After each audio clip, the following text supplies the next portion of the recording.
It's the weekly weather with Bearykah Badu coming to you from on the road this week.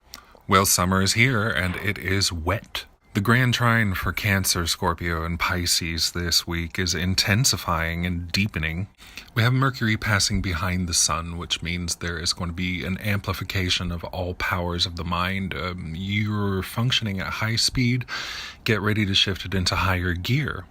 If you were having tizzy fits and conniptions in the last 2 weeks, spills and thrills and belly aches, then the moon's going to agitate that a little bit again this week, just a touch.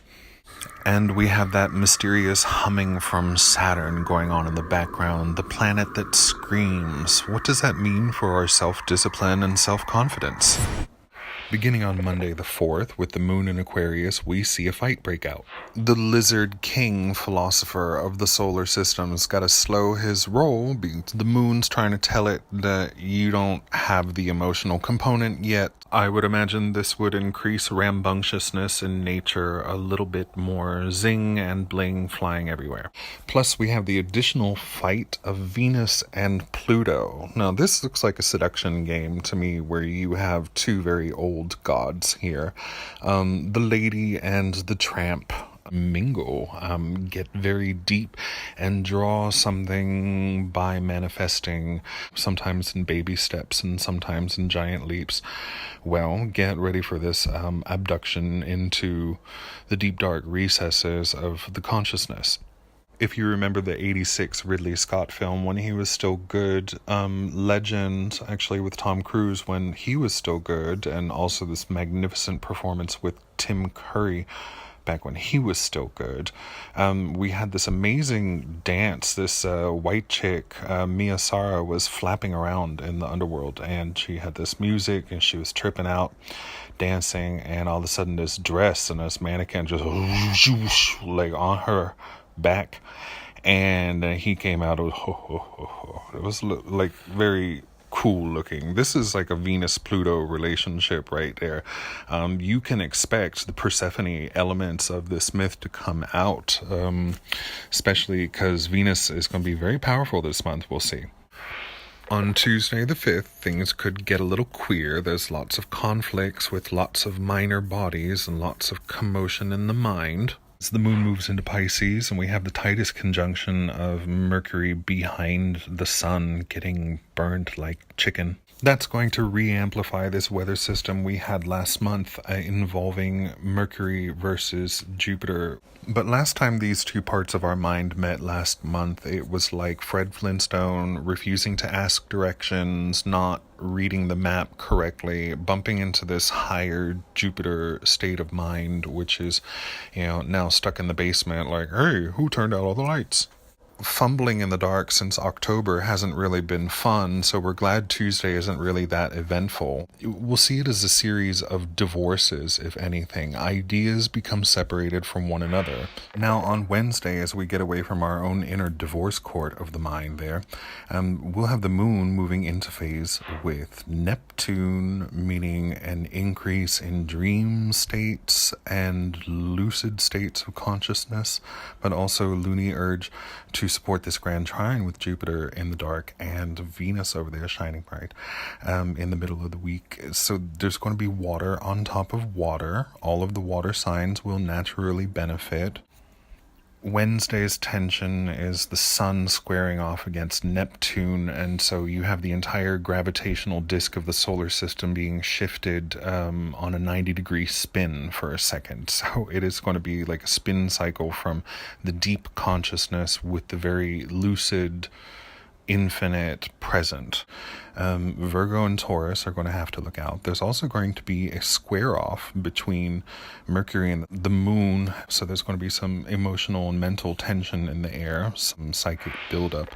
On Thursday the 7th, that's going to tighten up, manifest more in the morning hours.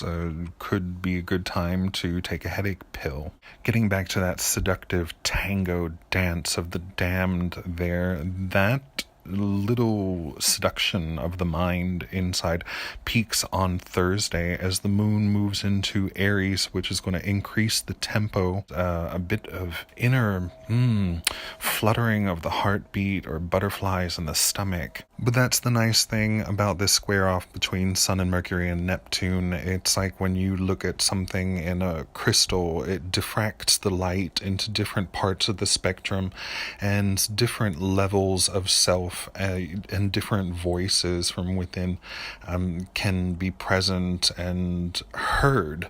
Now, I've been saying divorce court because what we've seen in the last couple of months and starting to break up since last month is a major body, a major planet or concept of self or psychological drive in a tight conjunction with a minor body or point that adds a distinctive additional definition of self and consciousness to that combination.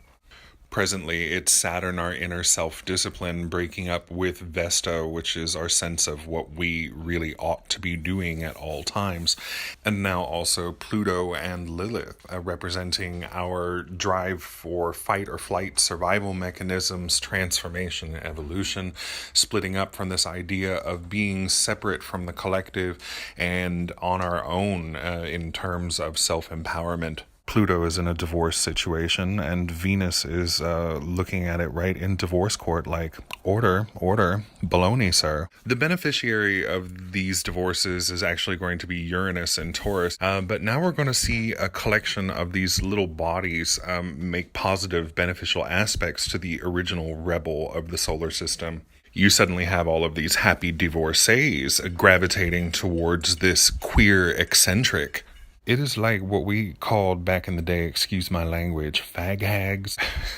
They go dancing. Now on Friday the 8th, you're going to see the climax of all of that this week as everything comes into an exact positioning, including all of these minor divorces of greater and lesser ideas in the mind and which voices to refocus yourself onto.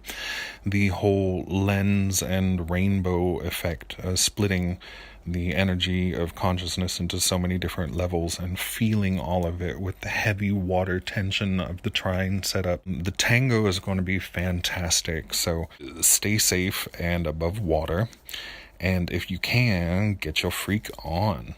On the weekend ahead, none of that really changes. Venus and Pluto slice up the tango and the rug of the system.